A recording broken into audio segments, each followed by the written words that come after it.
بسم اللہ الرحمن الرحیم۔ السلام علیکم۔ 7 اکتوبر 2023۔ آج حماس نے اسرائیل پر حملہ کر دیا۔ اب تک حماس کی طرف سے 7,000 راکٹ فائر کیے جا چکے ہیں۔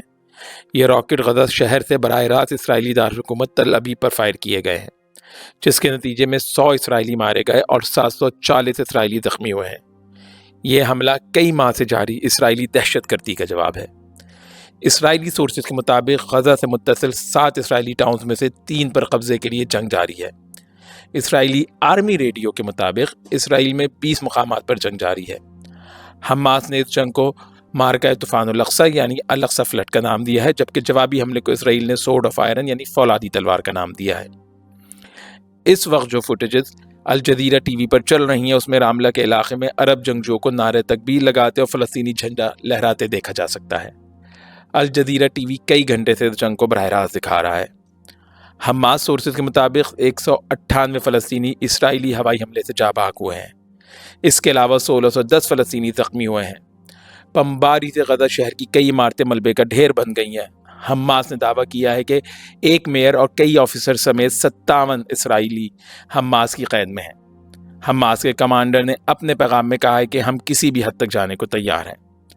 حماس نے لبنانی مسلح گروہ کو بھی اس مارکہ طوفان الاقصی میں شرکت کی درخواست کی ہے۔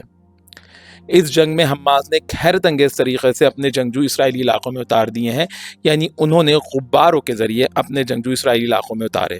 اس طرح سے یہ جنگ اسرائیلی شہروں میں شروع ہو گئی۔ الجزیرہ ٹی وی پر ایسے کئی غبارے اڑتے اور کامیابی کے ساتھ اسرائیلی علاقوں میں اترتے دیکھے جا سکتے ہیں۔ یاد رہے، فلسطین یعنی حماس کے پاس اپنی کوئی فضائیہ نہیں ہے۔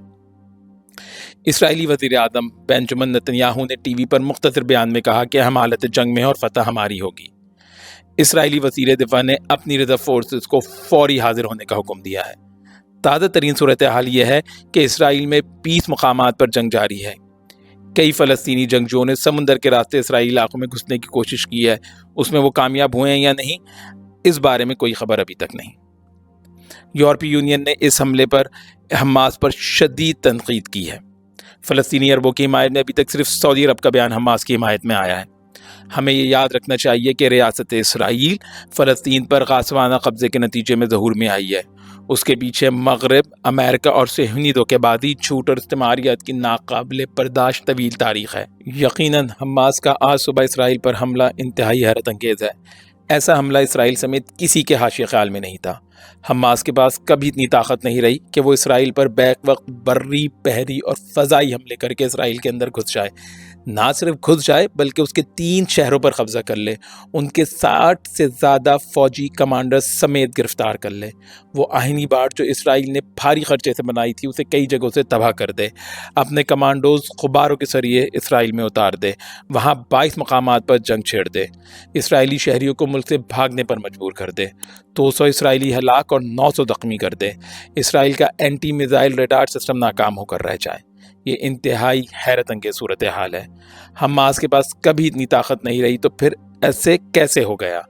جو بات سمجھ میں آ رہی ہے وہ یہ ہے کہ حماس کے پیچھے روس ہو سکتا ہے۔ روس 2 سال سے یوکرین کی جنگ میں پھنسا ہوا ہے۔ نیٹو، یورپی یونین، امریکہ اور اسرائیل سب یوکرین کی پش پر ہیں، جس کی وجہ سے روس 2 سال سے اس جنگ سے باہر نہیں آ پایا۔